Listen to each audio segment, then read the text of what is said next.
Welcome to Interview from Mexico. I'm Laura Carlsen, and I'll be your host as we look at cutting-edge issues with the men and women who know them best, here on teleSUR. El uso legítimo de la fuerza pública es necesario, pero insuficiente.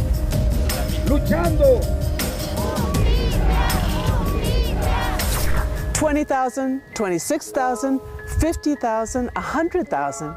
The government of Mexico doesn't even know how many disappeared people there are in the country right now. But every single family that's missing a family member knows exactly the pain of that absence. The families are at their wits' end trying to get a response from the government, both to follow up on the cases that exist and to prevent new ones. And they've begun to organize themselves.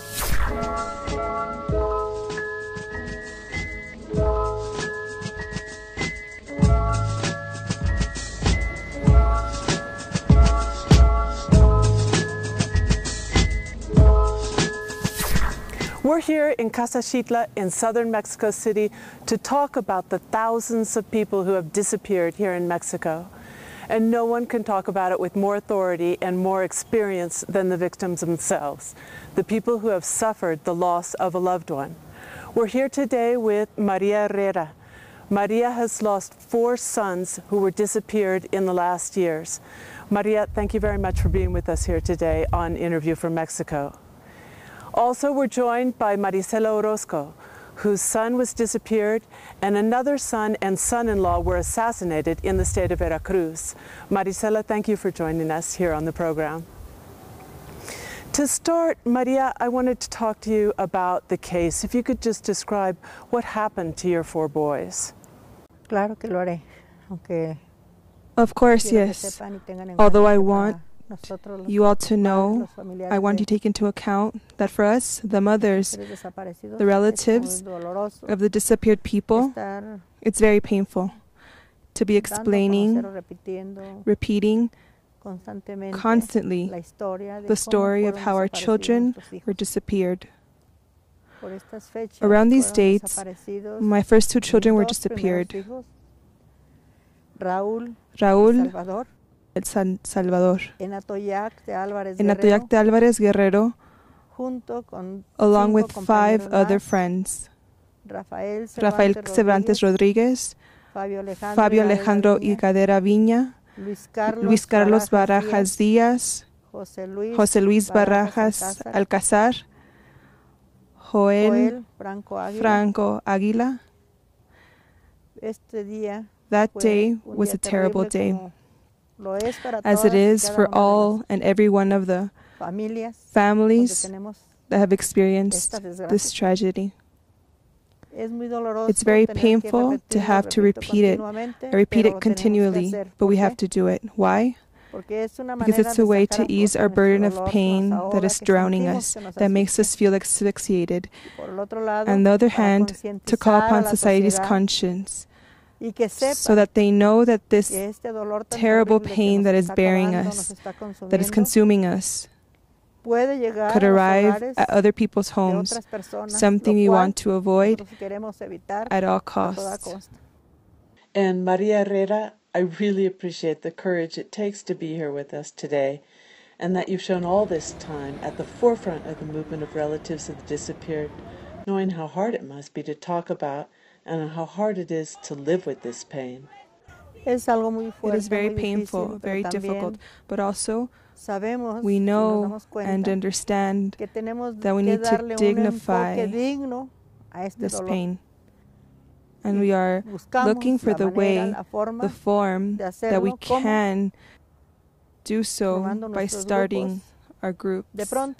Sometimes joining a group, becoming a member of a group that is already formed. But what happens is that the government, with its cunning, has taken on the task of breaking up all the social movements whenever it deems it convenient. So instead of aiding in the search, they're attacking the organizations. That's right. And how do they do it? By wearing us out, by frustrating us, by criminalizing us, making us feel that our children were doing something wrong, that this must have happened for a reason, because that's the first thing they say. What were your children doing? What were they up to?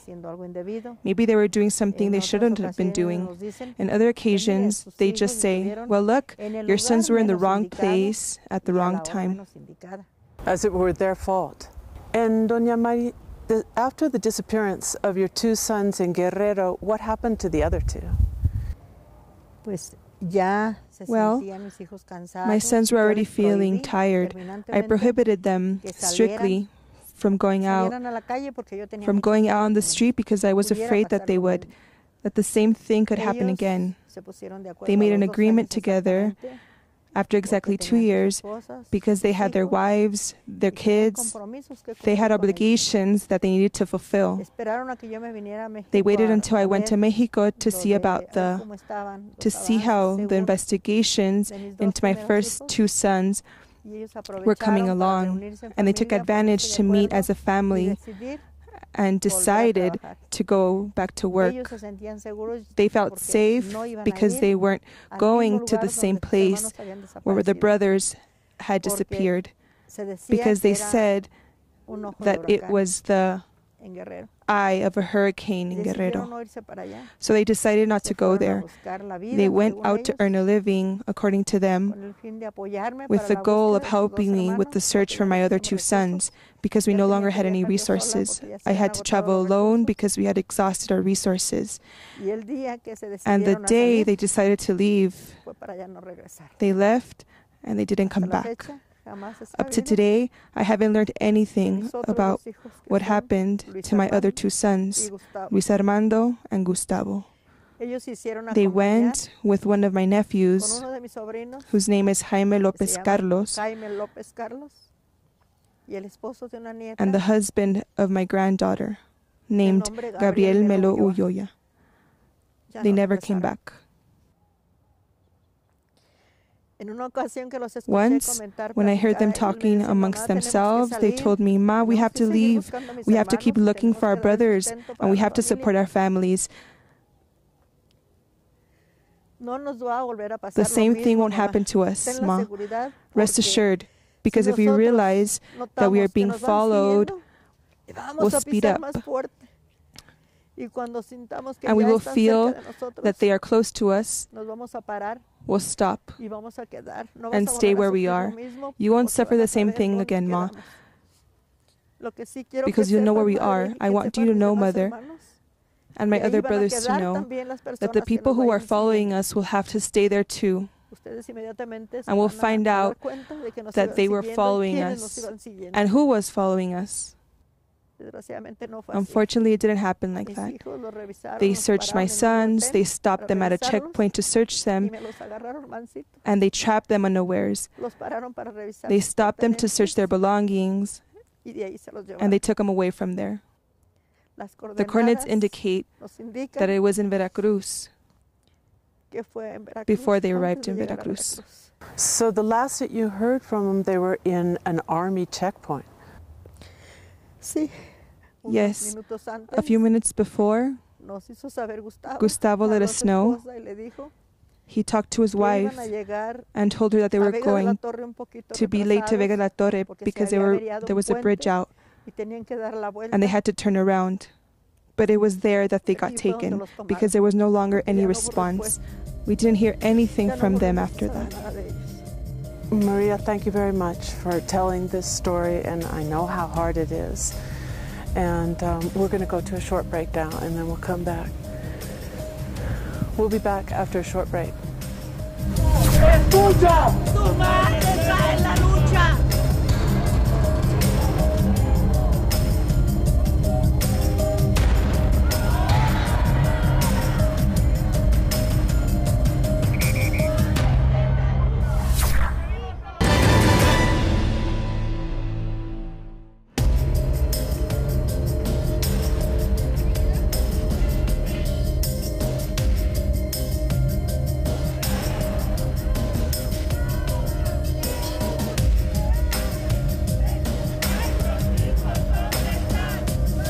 Welcome back. We're here in Mexico City talking about the terrible problem of disappeared in Mexico.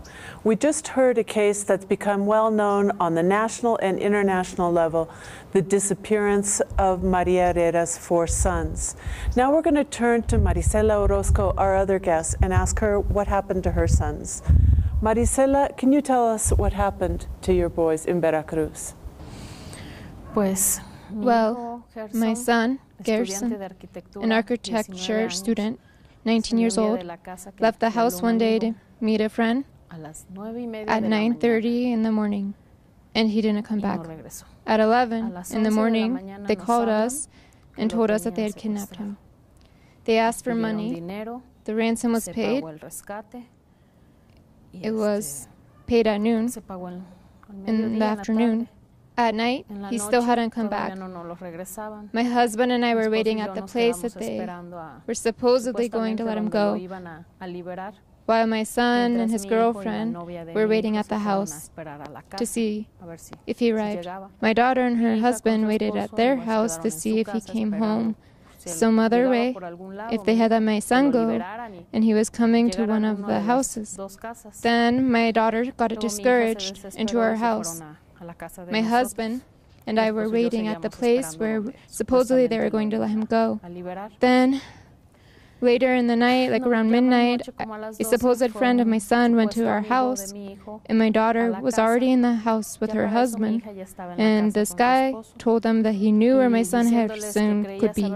And my son-in-law, my 15-year-old son, and the supposed friend made the mistake of going out to look for him, and they went to knock on the door at another house. Unfortunately, all of this happened in the same neighborhood that we live in. My son-in-law got out of the car to go knock on the door of this house, and well, I guess it was the same house of those thugs because they started yelling at each other. And my son-in-law got back in the car, and they left, but they were being followed.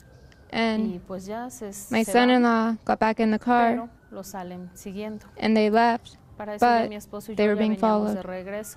By this time, my husband and I were heading home. We were already in the neighborhood when my son-in-law called to say they were being followed. My husband asked him, "Where are you? We'll catch up with you." And well, they ambushed them. So the car that was behind them kept following them, and in front of them, a truck closed off their path. And they got out and shot my 15-year-old son, who played for the Tiburones Rojos of Veracruz, and my 25-year-old son-in-law, who was a Taekwondo champion. They killed both of them, but the friend just got shot in the leg. So it was an act of cruelty so ugly, so horrible. We actually arrived just a few minutes after all this happened. So still, even though they had pulled my son out of the car in cold blood, shot him twice, right here, 2 in the brain, and 3 times in the heart, my son was still alive when I got there. But well, it was because of all the exercise he did. He was 15 years old, and he was the only 15-year-old player in the under-17 division in the Tiburones.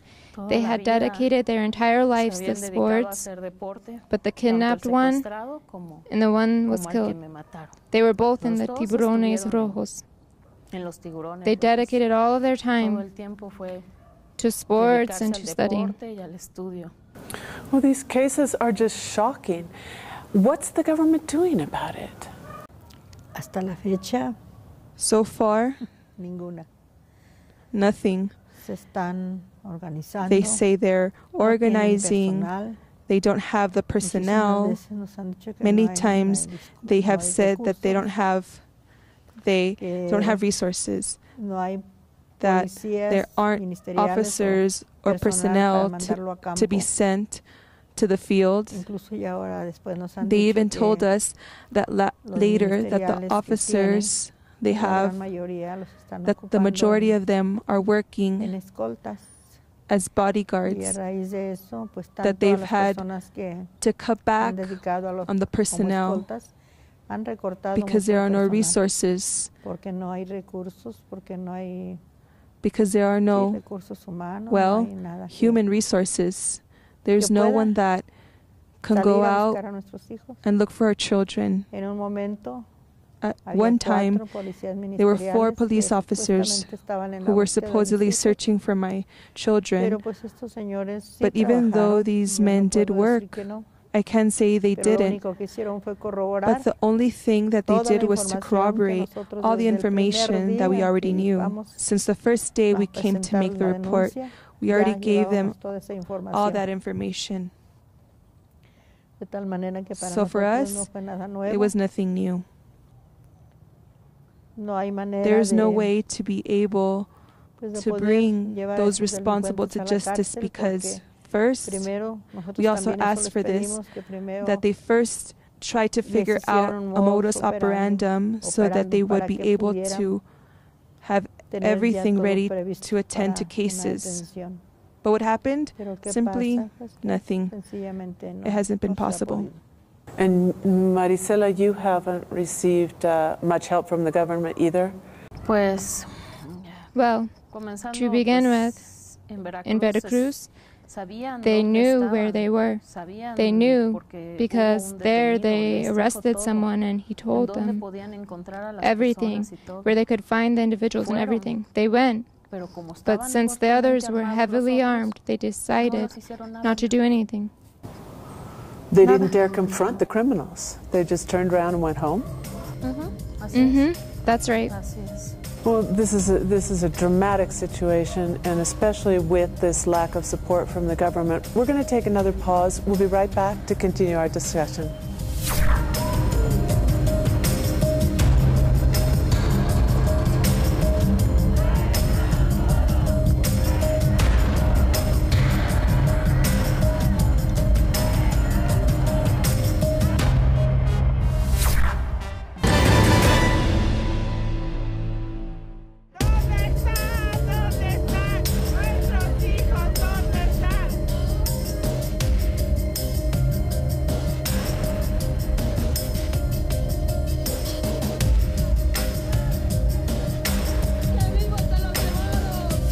We're back talking about disappeared in Mexico, and we've been talking about these 2 particular cases, Maria Herrera, Maricela Orozco, but we know that these 2 cases are just the tip of the iceberg and that there are families all over the country that are searching for their loved ones and that are getting very little help from the government. Now, I wanted to talk about what's being done by the victims to remedy this situation, to search for the people that are missing, and to search for justice above all. Maria, I know that you've been very involved in the movement. Can you describe how you're organizing to resolve this problem? Well, first we had the movement for peace with justice and dignity that started after the massacre of the son of Javier Sicilia and his friends. We learned a lot of things there, things that, well, stirred us to the very core of our hearts. And I said, and to have said to Javier, Javier, blessed be the blood spilled from your son, because that blood touched many people. It opened many people's eyes, apart from the courage that he had to go out on the streets and call together all the victims to make the national problem we're experiencing more visible. Something that I didn't understand because I believed and felt that I was the only one who was having this problem. I even came to believe that this had happened to me because of my son's occupation, because they were gold traders. I thought that it was to rob them, to steal their money. But I never imagined that it was to steal their lives from so many young people. Something that shouldn't be happening because they have been taken away. Football players, students. Desempeñando diferentes oficios. People with various professions, which means that isn't the profession that is killing our children. What's eliminating our children is the system of government. It is the corrupt, inefficient, unjust, system that is in collusion with organized crime, in bed with the criminals. They're intertwined, all tied together like a bunch of bananas, no? They get all cozy in their bunch. That's what the government is, hand in hand, closely allied with organized crime. Well, in this situation, we can't really expect much of a response from the government. What do you think we need to do then, Maricela? Well, what the victims are doing is we're joining together. That is what we are doing, to see if our unity can make the government understand. That's why we created Enlace Nacionales. Enlace Nacionales unites all the states of the republics so that we are unified and so that we are struggle together to see if we can achieve a change. The organization that was founded by the family of Maria Herrera and now belongs to the family of victims all over the country. Exactly, Laura. To join together people from all over the Republic, and if we can, maybe eventually from other countries. That's what we're trying to do. So it seemed at the first that they were isolated cases, or that there were cases especially on the border, the northern border of Mexico, but now we're finding that organizations of victims are being founded throughout the country, that it's a problem that literally affects every state. Is that the case from what you've seen in Enlaces Nacionales? Así es. That's right. From the moment we started out in the caravans, accompanied by Javier Cecilia's group, the one led by him, we found out that this was a national issue, that there weren't any places that we passed through where people didn't come out with the same story, the same anguish, the same pain.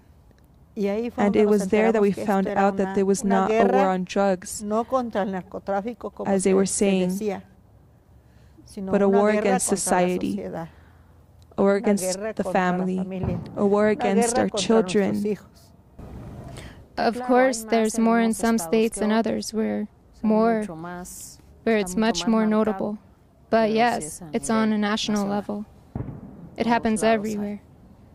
Kidnapping, forced disappearances, which is what we want, for the two to be treated the same way, because the government emphasizes the difference between forced disappearance and kidnapping. Because a forced disappearance is a crime against humanity, and they don't want to recognize the seriousness of this. Well, a war against society, a war against our youth,